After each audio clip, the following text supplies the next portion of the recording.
마태복음의 특징 할 차례일 겁니다. 쭉 보시고, 여러분 이 마태복음 제가 지금 강의하는 것은요, 마태복음이 아니에요.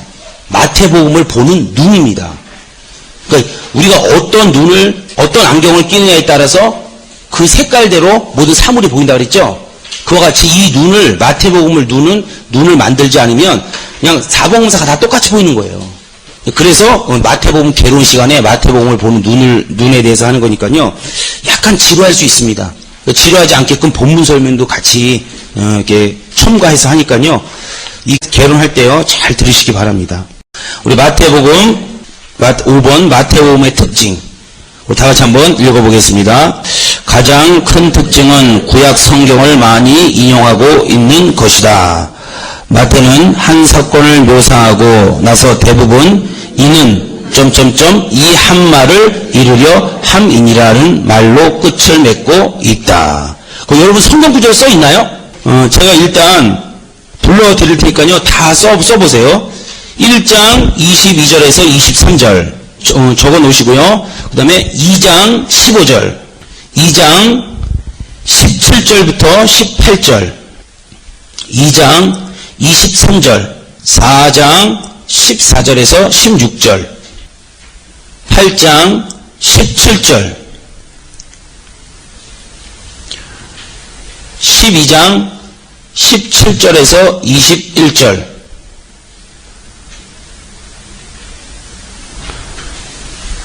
13장 35절,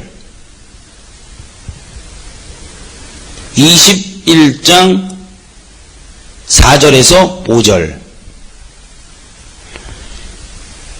27장 9절에서 10절. 여러분 위에 보면은 마태복음의 특징, 가장 큰 특징이 뭐라 그랬어요? 구약 성경을 많이 인용하고 있는 것이다. 예. 왜 구약 성경을 많이 인용했을까요? 당연히 구약 성경을 많이 들어야 될 사람이 있나 보죠. 예. 그래서 이 마태복음은 처음에 여러분 나눠드린 그 1페이지에 보면은 2번 사복음서에 나타난 예수에 보면은 그 네모칸 안에 마태복음은 예수 그리스도는 어떤 메시아를 강조한다 그랬어요? 약속된 메시아를 강조하는 바로 마태복음이라고 그랬습니다. 그 복음서예요. 마가복음은 하나님의 종, 요한복음은 신성을 나타내서 하나님의 아들, 그 다음에 누가는 인성 부분에서 하나님은 인자되시다, 사람이시다, 이렇게 말씀하고 계십니다. 그래서 마태복음은요 약속된 메시아, 어느 날 갑자기 나타난 메시아가 아니라 구약 때부터 이미 약속된 그 메시아를 강조하다 보니까 이 구약 성경을 많이 인용할 수밖에 없는 겁니다. 이해가 되시죠? 예.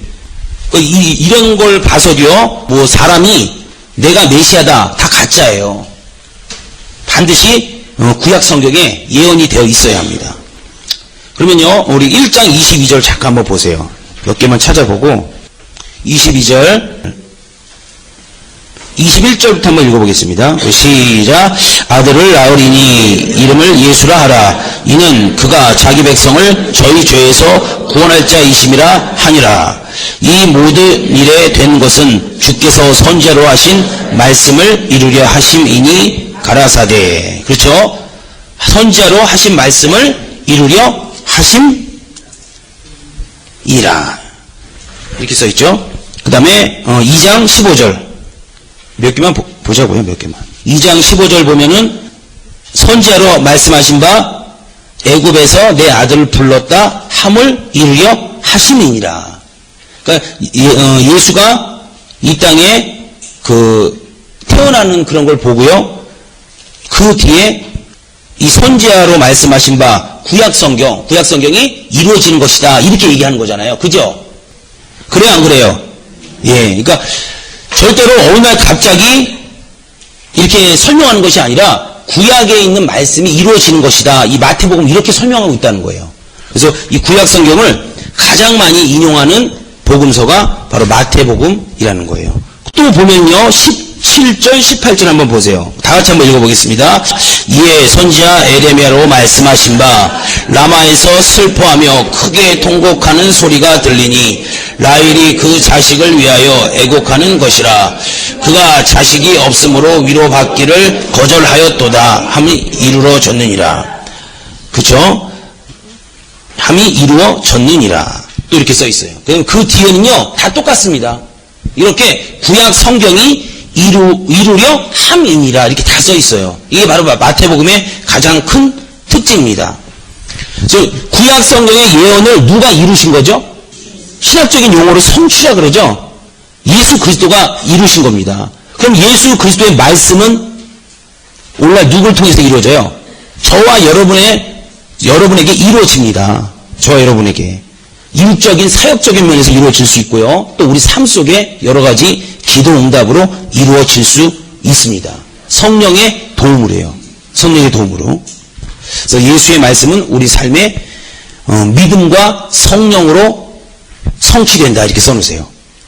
예언 이렇게 화살표하고 성취 그 다음에 예수 쓰시고 또 화살표하고 믿음과 성령으로 우리의 삶에 성취된다. 예언이란 거는 반드시 이루어지는 게 목적이에요. 말하는 게 목적이 아닙니다. 예수의 말씀, 우리 삶의 성취, 믿음과 성령, 그 믿음과 성령을 잘 기억하시기 바랍니다. 그 다음에 내용의 간결성. 밑에 보면요, 뭐라고 써있죠? 내용의 간결성 바로 밑에. 예, 세례 요한의 죽음에 대한 언급. 그 밑에는요, 간질병 걸린 어린아이 치료 사건. 요건 찾지 않겠어요. 여러분이 요거를 읽어보시면 마태복음이 여기 옆에 있는 마가복음보다 훨씬 간결하게 써있다는 느낌을 받으실 겁니다. 역시 왜 그러냐? 첫 장, 둘째 장, 4페이지에 보면요, 여러분 마태복음 도표 있죠? 두 번째 네모칸에 보면은 마태복음은 어떤 복음서라고 그랬어요? 마가복음은 활동복음서, 그 다음에 요한복음은 영적인 복음서, 누가복음은 다양한 복음서, 그 다음에 마태복음은 무슨 복음서라 써있어요? 예, 당연히 교육 복음서이기 때문에 이렇게 내용이요 간결성을 띠고 있다는 거예요. 요새 한번 읽어보세요. 그 밑에 화살표에 보면은 예배에 사용하기 위해 편리하도록 일부러 순서를 따라 질서 정연하고 간결하게 정리했기 때문이다. 그죠? 이해가 되시죠? 이렇게 지금 제가 써놓은 게. 예, 왜냐면 또 세리라는 성격이 있습니다. 세리. 아주 꼼꼼하고, 그 다음에 수치로 아무래도 계산을 하다 보니까 정확하게 떨어져야 합니다. 역시 그런 성격의 소유자니까 말씀도 나름대로 정확하게 앞뒤, 문맥이 정확하게 떨어져야 돼요. 하나님의 말씀을 다 머리로 이해할 수는 없지만 이해할 수 있는 부분까지 최대한 정리를 해놓는 게 이 세리의 성격의 소유자가 아닌가 싶습니다. 그래서 하나님께서 그런 성격의 소유자를 선택해서 마태복음을 기록한 겁니다. 여러분은 어떤 성격의 소유자이신지요? 한번 생각해 보세요. 예. 그러니까 헐레벌떡 옆에는 세리가 있어야 돼요. 헐레벌떡 손 들어보세요. 헐레벌떡. 왜 이렇게 웃으시는 분들이 많지? 그 헐레벌떡, 그래서 세리는 또 헐레벌떡도 필요해요. 저지르잖아, 일을. 예. 그 사람도 필요하고, 그 다음에 헐레벌떡은 또 이게 정리가 안 되니까 세리사 같은 사람도 필요하고요. 그래서 일단 여러분 잘 기도하시기 바랍니다. 그 다음에 3번이요. 마태복음 특징을 하는 겁니다. 유대인 중심의 구원관에 대해서 말하고 있습니다. 마태복음은 유대인을 위해 쓰여졌기 때문에 다른 복음서에 비해 유대인 중심의 구원관이 많이 언급되고 있다. 그 다음에 마태복음 15장에 보면요, 이스라엘 집에 잃어버린 양, 이걸 한번 찾아보세요. 먼저 위에 거를 정확하게 읽으시고요. 유대인 중심의 구원관이 많이 언급되고 있습니다. 유대인을 위해서 쓰여졌기 때문에요. 그래서 구약 성경을 많이 인용한 거죠. 마태복음 15장 4절. 예수께서 대답하여 가르사대 나는 이스라엘 집에 잃어버린 양 외에는 다른 데로 보내심을 받지 아니하였노라 하신대. 어디로 보내심을 받았다고요? 이스라엘 집에 잃어버린 양. 유대인이에요, 유대인. 예. 근데 우리 똑같은 성경인데요. 누가복음 10장을 한번 펴보세요. 이 누가복음 10장에는요, 여기에는 뭐라고 써있냐면, 그 10장 1절부터 한번 쭉 읽어보겠습니다. 이후에 주께서 달리 70인을 세우사 친히 가시려는 각동 각처로 둘씩 앞서 보내시며 이르시되 추수할 것은 많되 일꾼이 적으니 그러므로 추수하는 주인에게 청하여 추수할 일꾼을 보내어 주소서 하라. 갈지어다 내가 너희를 보냄이 어린 양을 이리 가운데로 보냄과 같도다. 전대나 주머니나 신을 가지지 말며 길에서 아무에게도 문안하지 말며. 여기는요 각동 각처라는 말을 써요. 똑같은 지금 본문이거든요. 근데 누가복음은 이방인을 상대로 씁니다. 기록해 놓은 거기 때문에요. 이스라엘에 잃어버린 양이라는 표현을 쓰지 않아요. 어떤 제한적인 표현을. 각동 각처. 전 우주적으로, 전 세계적으로 이방인을 겨냥해서 쓰는 거기 때문에요. 이렇게 써 있습니다. 이해가 되시면 아멘 하세요. 그다음에 밑에 보면 마태복음 15장이나 23절에 보면은 페이퍼로 넘어오세요. 그다음에 누가복음 10장에서 보면 각동 각처란 말을 쓰고요.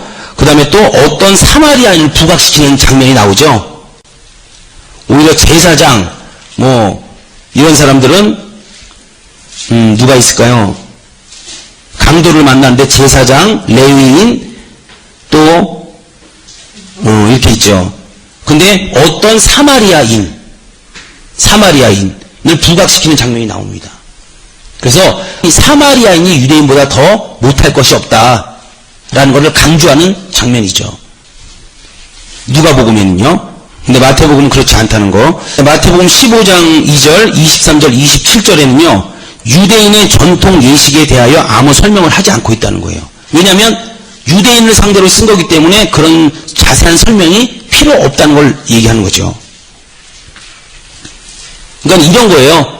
오늘 우리 교단 사람들에게 어떤 메시지를 전하면요. 귀신에 대해서 자세한 설명이 필요 없습니다. 믿어? 네. 아멘. 가! 그럼 끝나는 거예요. 근데 다른 교단 사람들한테는 이 귀신 쫓는 것에 대해서 설명해야 돼요? 안 해야 돼요? 한 다음에 해야 되잖아요. 또 그와 똑같은 거죠. 그 다음 밑에 화살표 보면 마태는 곳곳에 보편 구원론을 언급하고 있다. 보편적으로. 그러니까 유대인만 구원을 받는 게 아니라 이방인도 구원을 받는다는 거죠. 이건 성경 한번 읽어볼까요? 마태복음 21장. 지금 한 번씩 쭉 읽을 때요, 그냥 한 번씩 읽고 넘어가세요. 나중에 다 도움이 됩니다. 마태복음 21장 33절부터. 요거는 일단 놔두시고요. 28장으로 넘어가세요. 28장 20절. 내가 너희에게 분부한 모든 것을 가르쳐 지키게 하라. 볼지어다 내가 세상 끝날까지 너희와 항상 함께 하시니라.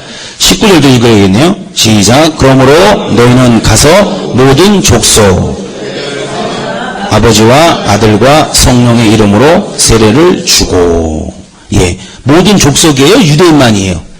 모든 족속이죠. 모든 족속. 유대인을 겨냥해서 썼지만 모든 족속을 대상으로 구원을 하시길 원하시는 하나님이죠. 마지막은 그렇게 말하고 있다는 거예요. 그래서 보편적인 구원론을 얘기하고 있고요. 그 다음에 밑에 보면은 마태복음 특징. 다 같이 한번 반가로 4번을 읽어보시기 바랍니다. 시작. 교회론을 말하고 있다. 그죠? 이 마태복음은요. 밑에 보면은 교회라는 말이 몇 번 나와요? 2번. 여러분 강의하러 오실 때 한 번만 딱 읽고 오세요. 그냥 한 번만 눈으로. 이러면 돼요. 한 번만. 2번, 어떤 데는 3번 이렇게 써있는 데도 있어요.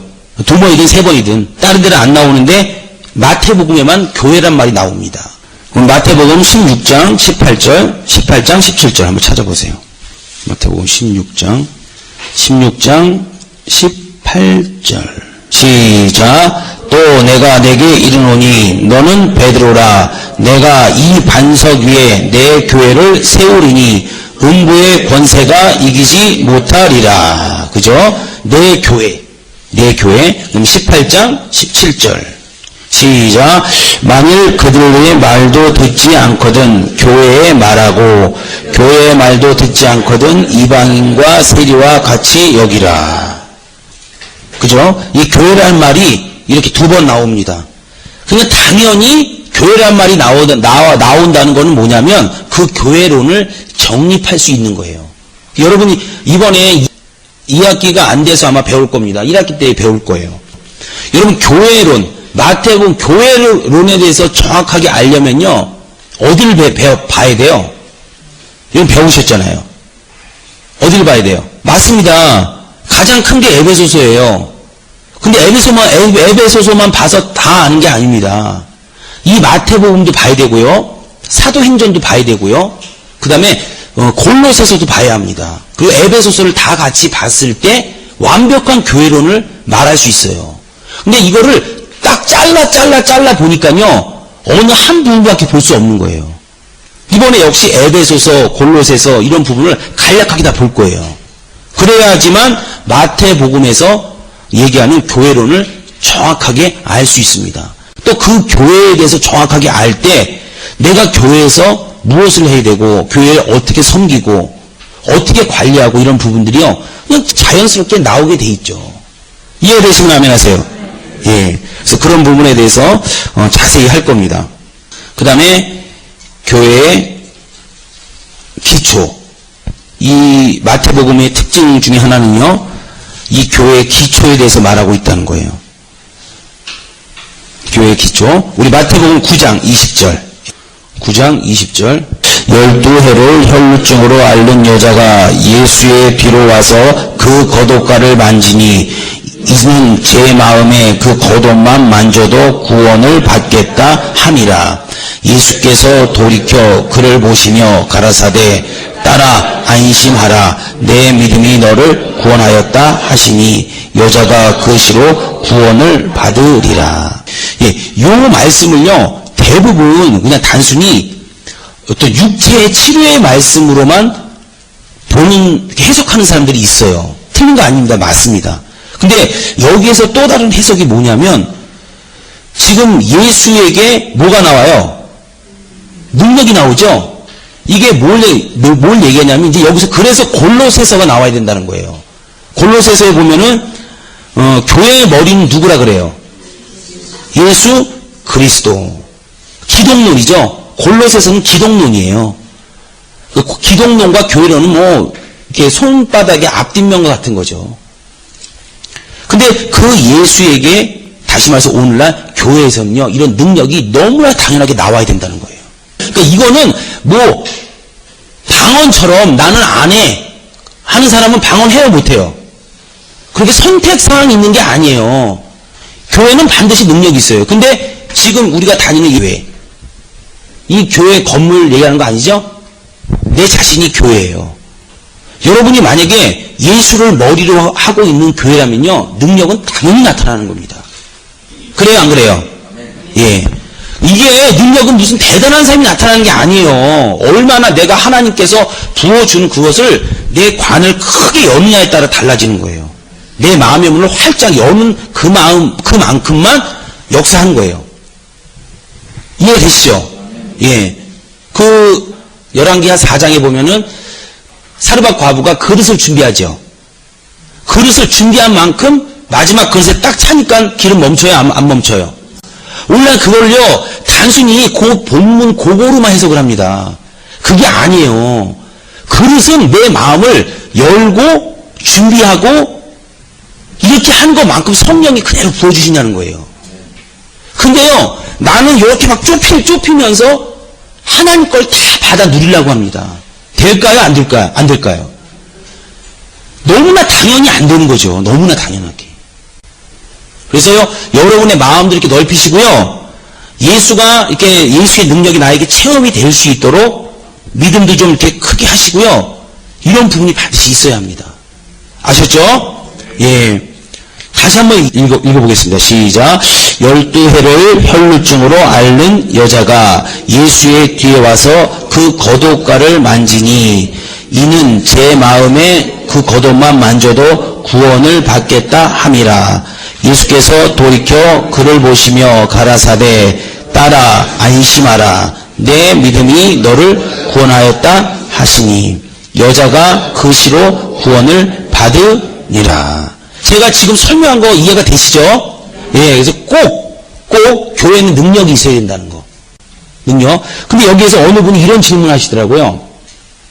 21절에 보면은 제 마음에 그 겉옷만 만져도 구원을 받겠다 함이라. 그러니까 이런 어떤 마음에 이런 거죠. 그럼 우리 회장님한테 물어볼게요. 믿음이 뭐예요? 믿습니다. 이거는 믿음이에요? 믿음의 고백이에요? 그죠? 믿음의 고백입니다. 믿음의 고백이에요. 그러면 믿음의 출발은 뭐예요? 예? 여러분 지도자로 가는 길이기 때문에 정확하게 이걸 알아야 돼요. 믿음의 출발은 뭐예요? 아주 쉬운 거예요. 예? 믿음의 출발은 약속이에요. 약속. 하나님의 말씀이라고요. 근데 여기에는 자기 마음의 겉옷만 만져도 구원을 받겠다 함이라. 자기 마음속에 그냥 그런 마음이 드는 거예요. 세상의 신념과 똑같은 얘기를 합니다. 근데 왜 병이 치료되냐? 이런 말을 하는 거예요. 그러면서 밑에 보면 내 믿음이 너를 구원하였다. 이렇게 얘기합니다. 아니 자기 마음에 무슨 하나님의 약속도 없는데 왜 치료를 내 믿음이 너를 치료했다. 이렇게 얘기를 하는가 이런 질문을 하시더라고요. 사실은요 약간 수준이 있는 질문이에요. 왜 그러냐면 여기서는 예수 자체가 약속이기 때문에 그렇습니다. 제가 한 말 이해가 되세요?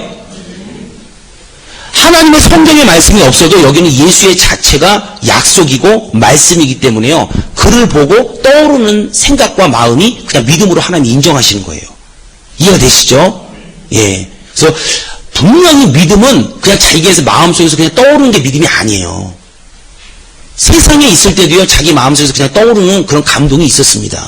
그 감동과 하나님이 주는 감동을 분명하게 구분할 수 있어야 합니다. 근데 우리는요, 우리 속안에서 떠오르는 그냥 그런 감동이 아니고, 분명히 하나님의 말씀에 기인한 감동이 돼야 돼요. 이해가 되시죠? 예, 그래서 이런 부분을 여러분이 정확하게 좀 아셨으면 좋겠어요. 그 다음에 그 21장 14절.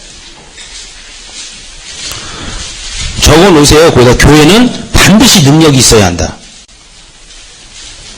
그러니까 하도 능력이 없는데 능력 있는 교회를 뭐라 그래요? 신비주의라고. 제가 오늘 불러드린 성경 구절을 좀 잘 기억하시기 바랍니다. 21장 14절. 소경과 전원자들이 성전에서 예수께 나아오매 고쳐주시니. 예. 소경과 전원자들이 예수께 나아오매 고쳐주시니. 이렇게 써있지 않습니다. 반드시 앞에 성전에서 예수께 나아오매 고쳐주시니. 이렇게 써있어요. 오늘날 교회를 말하고 있는 거죠. 그래서 여러분이 교회입니다. 교회의 한 요소죠. 그래서 여러분에게는 반드시 능력이 나타나게 돼 있습니다. 예. 그러니까 이거는 여러분이 불만 하지 않으면 그냥 자동으로 되는 거예요. 그리고 그 능력의 강도는 내가 이제 얼마나 희생하느냐, 얼마나 기도를 하느냐, 이런 거에서 이제 그 강도는 달라지는 거겠죠. 근데 능력은 당연히 나타나는 거예요. 당연히. 이게 너무 대단하고 이런 게 아닙니다. 그 다음에 그 밑에 보면 성경 구절 16장 17절 18절 다 아는 거예요. 그러니까 지금 교회론을 간단하게 하기 때문에 여러분에게 말씀을 드리는 겁니다. 16장 13절부터 한번 읽어보겠습니다. 예수께서 가이사라 빌립보 지방에 이르러 제자들에게 물어 가라사대 사람들이 인자를 누구라 하느냐. 가로되 더러는 세례 요한 더러는 엘리야 어떤 이는 에레미야나 선지자 중에 하나라 하나이다. 가라사대 너희는 나를 누구라 하느냐. 시몬 베드로가 대답하여 가로되 주는 그리스도시요 살아계신 하나님의 아들이시이다. 예수께서 대답하여 가라사대 바요나 시몬아 내가 복이 있도다. 이를 내게 알게 하신 이는 혈육이 아니요 하늘에 계신 내 아버지시라. 또 내가 내게 이르노니 너는 베드로라. 내가 이 반석 위에 내 교회를 세우리니 음부의 권세가 이기지 못하리라. 너는 나를 누구라 하느냐? 시몬 베드로가 대답하여 가로되 주는 그리스도시요. 그리스도가 무슨 말이 했어요? 구원자. 주님은 나의 구원자이시오. 이런 뜻이에요. 구원자 구세주시오. 살아계신 하나님의 아들이시니이다. 아들이 있으면 누가 있죠? 예, 그걸 얘기하는 겁니다. 그래서 예수를 인정하면 하나님을 인정하는 것이고요. 그 구원자 그리스도, 이제 이 부분은 우리의 피로, 예수의 피로 우리를 구원하셨다는 거죠. 그 고백 위에 뭐가 세워져요? 교회. 그 고백이 반석이라는 겁니다. 그 고백이. 여러분 신기하지 않습니까?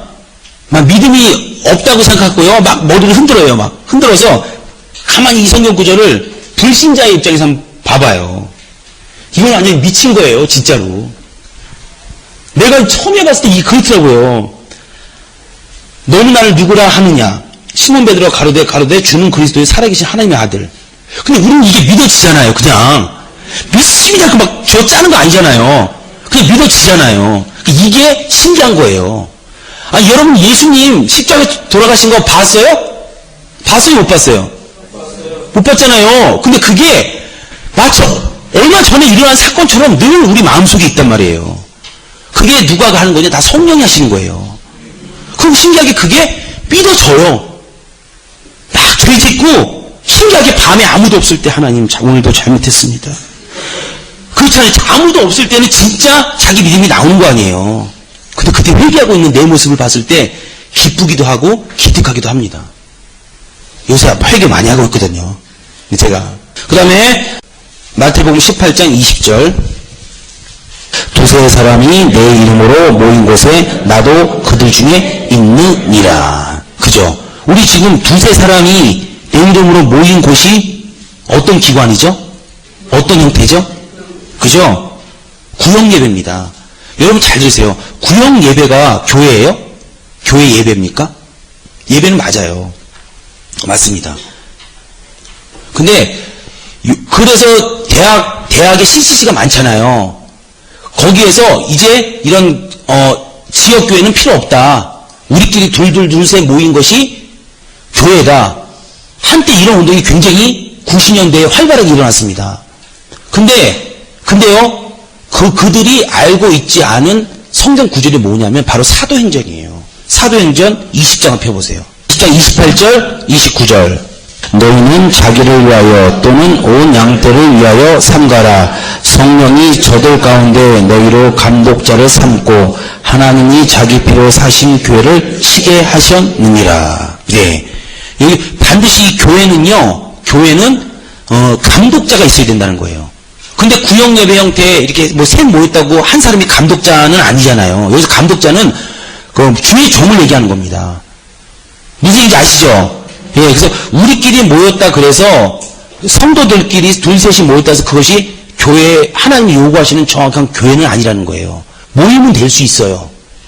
근데 반드시 사도행전 20장과 이 마태복음 18장 20절을 같이 봐야 된다는 거예요. 그래서 여기에서 말하는 이제 감독자는 사도 바울이 되는 거죠. 내가 떠난 후에 흉악한 이리가 너희에게 들어와서 그 양떼를 아끼지 아니하며 또한 너희 중에서도 제자들을 끌어 자기를 쫓게 하려고 어그러진 말을 하는 사람들이 일어날 줄을 내가 아노니. 예. 그러니까 반드시 하나님으로부터 공급을 받은 힘의 공급을 받은 감독자가 있어야 된다는 거예요. 주의 종을 얘기하는 겁니다. 그래서 우리끼리 둘셋만 모이는 교회다. 이런 지역교회 세워진 교회는 어떤 목사가 만들어낸 무슨 하나의 사업장이다. 이런 말을 해서는 안 됩니다. 여러분 그래서 이런 얘기를 하는 사람들한테 이 성경 두 구절을 꼭 외워두시기 바랍니다. 마태복음 28장 19절 20절. 그러니까 지금 마태복음의 특징이 교회론을 말하고 있다는 겁니다. 그죠? 근데 그 교회론에서 우리는 교회라는 단어가 2번 나온다. 그 다음에 교회는 능력이 있어야 된다. 교회의 단순한 형태. 그래서 사도행전 20장하고 마태복음 18장 20절을 제가 설명을 했어요. 그러면서 이제 교회의 사명이 무엇인가? 교회는 이 교회에 모인 전체를 뜻하는 것도 되고요. 그 다음에 여러분 개개인도 뜻하는 것도 된다고 했죠? 그러니까 여러분의 사명이 무엇인가도 한번 볼 수 있어야 합니다.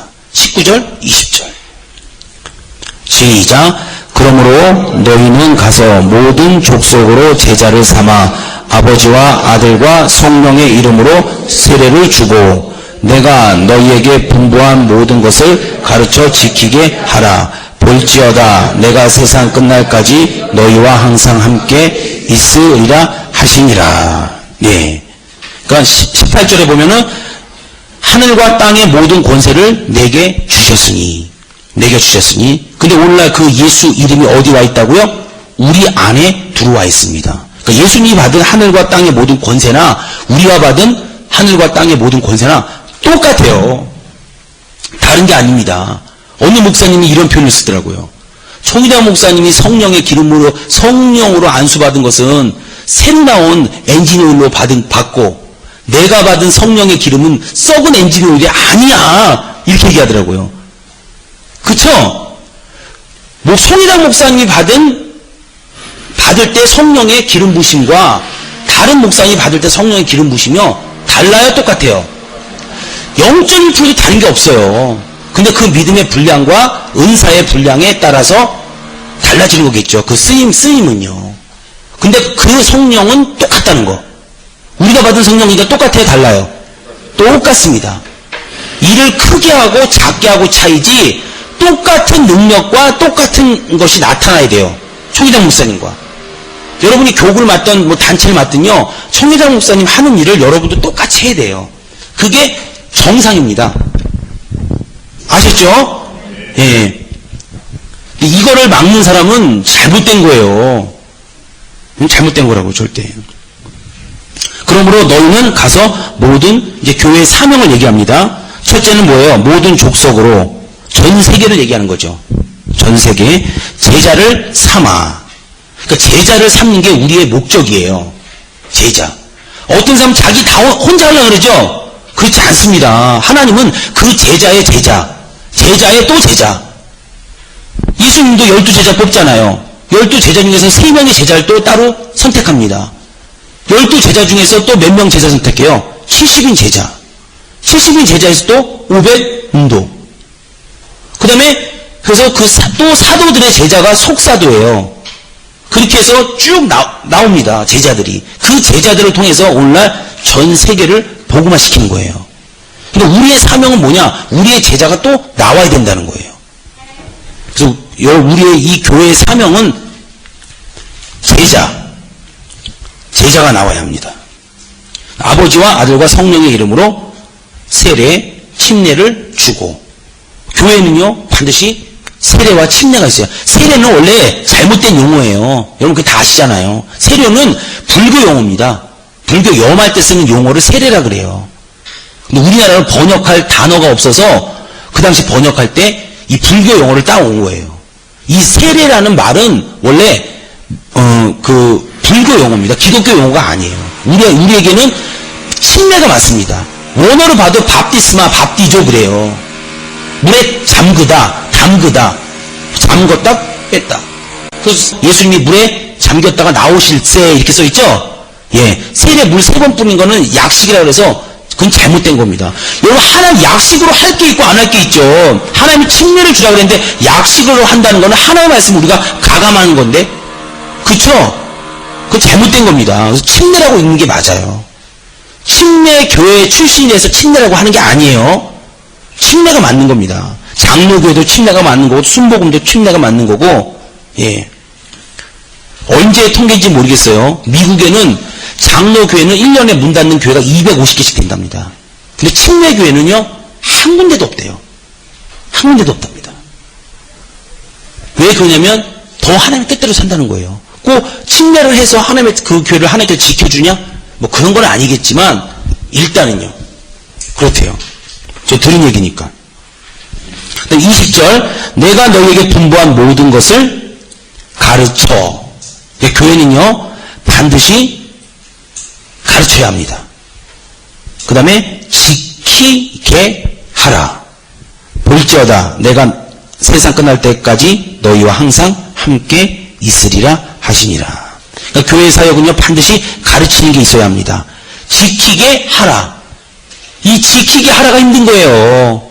여러분 영혼들 여러분이 전도하고 또 주변 식구들 있으면 저 사람이 하나님의 뜻대로 살지 않을 때 괴로워요 안 괴로워요?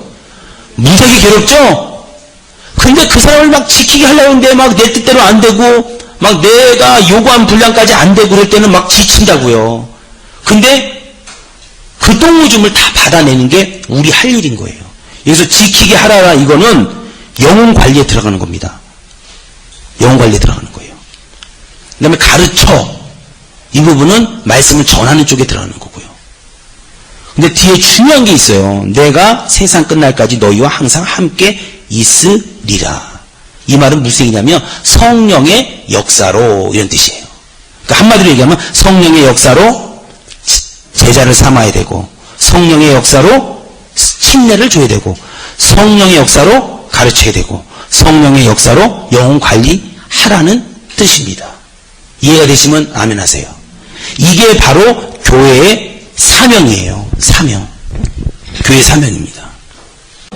예, 이해되시죠? 그러니까 교회는 우리가 함께 모여있는 에클레시아. 그것도 교회예요. 근데 그 개개인도 교회입니다. 그러니까 여러분의 사명은 이렇게 되는 거예요. 근데 어떤 사람은 이 가르칠 때 신문에 써서 가르치고 어떤 사람은 이렇게 저처럼 페이퍼를 만들어서 가르치고 어떤 사람은 전도할 때 막 얘기하면서 가르치고 이런 모양의 형태가 다 다른 거예요. 어떤 사람은 영상을 만들어서 가르치고 이런 거죠. 그러나 전문적으로 가르치는 분야가 있고 또 비전문적으로 가르치는 게 있죠. 그러나 조금씩은 다 들어간다는 거예요. 조금씩은요. 근데 마가복음을 보면요. 마가복음은 사복음서 중에서 제일 짧아요? 안 짧아요? 짧죠? 근데 그 마가복음은요. 전하는 내용이 많지 않아요. 다 뭘로 해요? 축사하고 신유. 이렇게 해서 그 복음을 전합니다. 무슨 얘기인지 아시죠? 그러니까 마가복음이라는 건 뭐냐면 그 생산을 하는 거예요. 비유로 얘기하면 아이를 생산하는 겁니다. 생산. 근데 생산만 하면 돼요, 안 돼요? 그 아이가 사람답게 살아갈 수 있도록 양육을 해줘야 합니다. 그러니까는 이 교회 사역은 굉장히 여러 가지가 있어요. 생산도 얼마나 잘할 수 있냐의 환경도 만들어주는 것도 중요하고요. 얼마나 그 아이가 거목이 될 수 있도록 자라게 하는 양육도 필요합니다. 양육도 필요해요. 그래서 여러분이 이런 부분들을요 많이 준비해야 합니다. 기도해갖고 막 능력도 받아야 되고 그 다음에 그 영혼들을 만약에 이 사람을 다시 못 만날 것 같으면은 한 번에 탁 해서 다시 못 만날지라도 그 사람이 여운 남길 수 있는 말도 전해줄 수 있어야 되고 그러면 돌아서 부산이든 뭐 저 외국에 가서든 열매를 맺거든요. 그게 하늘에서 다 계산이 됩니다. 여러분 그런 마음으로 하셔야 돼요. 전도는 그냥 내가 전달하고 지금 당장 열매를 맺겠다 이런 식으로만 하면요 많이 지쳐요. 많이. 그리고 자기가 맡은 양떼들 가르치고 지키게 하고 굉장히 중요하죠. 이게 바로 교회의 사명, 여러분의 사명입니다. 근데 마가복음의 사명은 권세 있는 새 교훈이에요. 그러면서 귀신을 쫓고 병을 고칩니다. 이런 쪽으로 해서 전도를 하기 시작하는 거예요. 그러니까 마가복음하고 마태복음은 조금 다르죠. 아시겠습니까? 예. 그래서 말세에 이 교회가요, 꼭 잊어버리지 말아야 될 두 가지가 있어요. 잊어버리지 말아요. 그거 적어 놓으세요. 꼭. 이거는 여러분이 우리 교회를 바라보는 시각도 되고요. 여러분 자신도 이렇게 좀 비춰보세요. 첫째는 뭐냐면 이 교회가 이 말세에 꼭 없어서는 안 되는 이 두 가지가 뭐냐면, 첫째는요, 이 말씀의 변질이 없어야 합니다. 말씀의 변질. 서신서에 보면 이런 말 있죠? 어떤 사람이 믿음에서 떠나 미혹의 영과 귀신의 가르침을 어떻게 한대요? 쫓는답니다. 쫓는답니다. 그 다음에 이 말씀의 변질, 이 부분을요, 아주 분명히 알아야 되고요. 근데 이 부분은요, 사복음서를 완벽하게, 그 완벽이란 말이 뭐 어디까지가 완벽인지 모르겠어요. 어쨌든 우리가 하나님이 열어주는 것까지 알았을 때 변질이 안 되는 겁니다. 그래서 여러분, 이 사복음서 예수님이 직접 하신 말씀을요, 완전히 여러분 머릿속에, 마음속에, 믿음 속에 넣고 있어야 돼요. 그래야 다른 성경도요, 다 그것을 근거로 해서 해석할 수 있는 겁니다. 그 다음에 또 하나는 뭐냐면요, 사랑이 변치 말아야 돼요. 사랑. 이것은, 이 두 가지는 아주 누구나 다 아는 거예요. 고린도전서 13장 13절에 사도 바울이 뭐라 그래요? 믿음, 소망, 사랑 중에 그 중에 제일은 뭐라? 사랑이라. 그 다음에 13장 1절에 보면요, 아무리 뭐 불살라서 너의 몸을 내어주고 그 다음에 뭐 방언하고 뭘 해도 사랑이 없으면 다 소용이 없다, 이런 얘기합니다. 거기서 말하는 사랑은 뭐냐면 영혼 사랑을 얘기하는 거예요.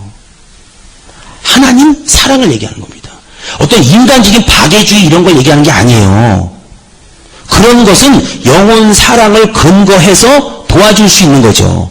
여러분, 우리가 지금 153 구제운동의 목적이에요? 그게 목적 아닙니다, 절대. 성경에 그거는 7 집사를 세워서 기도와 말씀에 사도들이 전무할 수 있도록 7 집사에게 세운다 그랬어요. 따로 맡긴다 그랬습니다. 그래서 베드로는 기도와 말씀에 전무한다는 거예요. 그 말은 뭐냐? 진짜 교회는 말씀으로 영혼을 살아서 이렇게 견인해가는 겁니다. 근데 사람은 육체를 무시할 수 있어요, 없어요? 없습니다. 그래서 153 구제 운동을 통해서 우리가 마음의 문도 열고 또 그들의 그 여러 가지 문제도 해결하고, 이렇게 주변 시설이에요. 주변 기관입니다. 153 구제 운동의 목적이 아니에요, 절대. 복음을 전하기 위한 하나의 수단이죠. 그렇죠? 예. 그래서 말세에 이 교회가 꼭 잊지 말아야 될 거, 그 두 가지가 뭐냐면, 하나의 말씀의 변질을 가져와서는 안 된다는 거. 꼭이에요. 이것은 우리가 할 일이에요. 이 교회 우리가 할 일입니다. 그럼 또 한 가지는요, 사랑입니다. 사랑. 그 사랑을 지금 믿음, 소망, 사랑. 지금도 그 믿음, 소망, 사랑에 대해서 제가요, 많이 연구하고 있어요. 진짜로 많이. 믿음, 소망, 사랑. 왜 하나님이 가장 다 중요하다. 믿음도 중요하고 사랑도 중요하고 소망도 중요하고 사랑도 중요하다고 써놓지, 왜 믿음, 소망, 사랑 중에 제일이 사랑이라고 얘기했을까? 근데 결국은요, 말씀 잘 전해서 아주 탁탁탁 전한 사람이 마지막까지 승리하지 않더라고요. 내 보니까. 목회는요, 진짜로 사랑이 많은 사람이 마지막까지 승리하더라고요. 얼마 제가 안 해본 목회지만, 그리고 이제 우리나라의 큰 종들을 저도 많이 연구했을 거 아니에요. 그러신 분들 보면 대부분 마지막까지 성공하신 분들이 다 사랑 있는 목회자예요. 여러분, 그래서요, 사랑 달라고 기도 많이 하셔야 합니다. 오늘 조기장 목사님한테요, 한 소리 들은 것 중에 하나가 뭐냐면 그거예요. 그 부분도 있어요. 그래서 제가 사랑이 없다는 게 아니라 아주 둘러둘러 이렇게 많이 얘기하시더라고요. 그래서 믿음, 소망, 사랑 중에 그 중에 제일이 뭐라고요? 사랑. 근데 고린도전서 12장에 보면 은사에 대해서 얘기했단 말이에요. 여러분 다 아시죠? 근데 마지막 고린도전서 13장에 결론을 사랑이 최고다라고 결론을 맺는단 말이에요. 근데 은사주의 하는 우리 교회 같은 교회들이 은사 막 귀신 쫓고 막 은사가 나타난다 그래서 기고만장해지면 안 된다는 뜻이에요. 그 뒤에 사랑의 결말을 맺고 있다는 겁니다. 그래서 사랑이 뒷받침되지 않은 은사는 사상 누각인 거예요. 아셨죠? 이 얘기 꼭 명심 좀 하세요. 저도 명심할 테니까.